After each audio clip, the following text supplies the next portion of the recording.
এই দেখো গরম গরম ফুলকপি কষা আর রুটি কেমন লাগবে বলো। তো কে খাবে চলে এসো। হ্যালো এভরিওয়ান, কেমন আছো তোমরা? আমিও ভালো আছি। আর এই যে দেখো চলে এসেছি রান্নাঘরে। তো আজকে রান্না করবো ফুলকপি ফুলকপি আর আলু। তো ভেজে তুলে নিয়েছি ফুলকপি আগে ভাপিয়ে, আর হালকা করে ভেজে রেখেছি। আর কড়াই দিয়েছি পেঁয়াজ আর টমেটো। পেঁয়াজ আর টমেটোটা একটু ভেজে নেব। ভাজা হয়েই গেছে। আর দিয়ে দেবো মশলা। এই মশলাটার মধ্যে আছে আদা, রসুন, জিরে আর শুকনো লঙ্কা। তো মশলাটা এবারে ভালো করে কষিয়ে নেব। তো এই দেখো মশলা কষানোর সময় একটু গ্যাসটা কমিয়ে দেওয়াই ভালো, তাহলে চারিদিকে বেশি ছিটাবে না। দিয়ে দিলাম নুন, আর দিয়ে দেবো একটু হলুদ,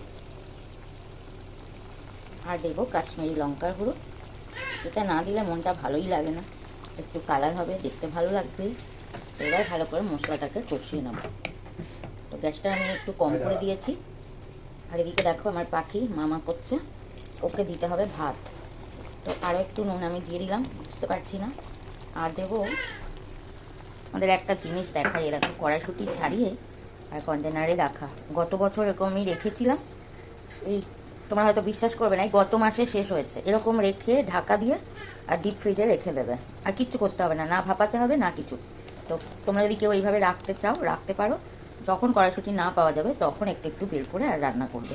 এটা শুধু ঢাকা দিয়ে আর ডিপ ফ্রিজে রেখে দেবে, খুব ভালো থাকে। আর এই যে আমি কিছুটা নিয়ে নিয়েছি একটা বোলের মধ্যে, এটা আমি দেবো এই ফুলকপির মধ্যে। তো মশলাটা ভালো করে আগে কষিয়ে নেব। টমেটোটা গলে গলে গেছে, তো মশলাটা আরও একটু কষাতে হবে। দেখো মশলা কষা হচ্ছে, এর মধ্যে দিয়ে দেবো একটু চিনি, আর দেবো এরকম কিছু কিশমিশ গড়াগড়ি খাচ্ছে, এটা দিয়ে দিলাম। আর দিয়ে দেবো এই কড়াইশুঁটিগুলো।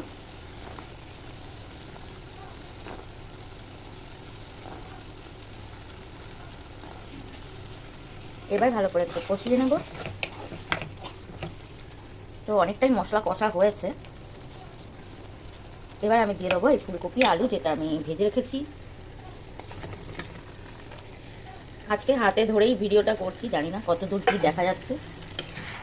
তো ভাবছিলাম আজকে ভিডিও করবই না, কিন্তু ওই যে মনটা ভালো লাগে না, তার জন্য আবার ভিডিওটা করেই নিলাম এভাবে। তো এবার আর একটু কষিয়ে নেব মশলাটা এই ফুলকপির সাথে। তো ফুলকপিটাও একটু নরম হয়ে যাবে, সিদ্ধ হয়ে যাবে। তো সামান্য জল দিয়ে দেবো, দিয়ে আর কষাবো আর একটু জল দিয়ে দিয়ে কষানোই ভালো, তাহলে তলাটা ধরে যাবে না।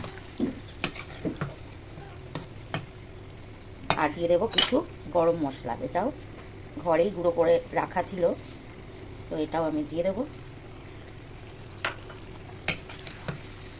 তো ঘরে গোটা মশলা এনে গুঁড়ো করে নেওয়া কিন্তু অনেকটাই ভালো, কেন এই জিনিসটা ভালো পাওয়া যায় প্যাকেট কেনার থেকে। তো আমি মাঝে মধ্যে এভাবে করে নিই, আর না হলে গোটা গরম মশলা একেবারে মশলার সাথে আমি বেটে নিই। তো দেখো ভিডিওটা যদি ভালো লাগে, আর তোমরা কীভাবে ফুলকপি রান্না করো আমাকে জানিও কমেন্টে। আর আমার রেসিপি যদি ভালো লাগে তো লাইক কমেন্ট করো। তো এটা ভালো করে কষিয়ে আর অল্প জল দেবো, কেন ফুলকপি ভাপানো ছিল আগেই, তারপরে আবার ভেজেছি। তো কষিয়ে নিয়ে তারপর দেখাচ্ছি। এই দেখো মশলা কষা হয়ে গেছে। আর আজকে কিন্তু তরকারিটা এরকম একদম মাখা মাখা রাখবো, ধরে রাখবো না। তো অল্প জল দেবো, আর দিয়ে চাপা দিয়ে দেবো একটু। তো দিয়ে দিচ্ছি অল্প জল, খুব বেশি জল দেবো না। এই দেখো এবার একটা চাপা দিয়ে রাখবো গ্যাসটা কম করে। তো রুটি পরোটার সাথে কিন্তু দারুণ লাগবে তরকারিটা। আর শীতকালের ফুলকপিটা একটা আলাদাই টেস্ট। তো যদি ভিডিও ভালো লাগে লাইক কমেন্ট করো। খুব সহজেই রান্নাটা দেখিয়ে দিলাম আজকে। একটু ঢাকা দিয়ে রাখবো। তো এই দেখো একদম রেডি হয়ে গেছে ফুলকপির তরকারি। তো তোমরা কে পছন্দ করো এরকম ফুলকপি কষা আমাকে জানিও।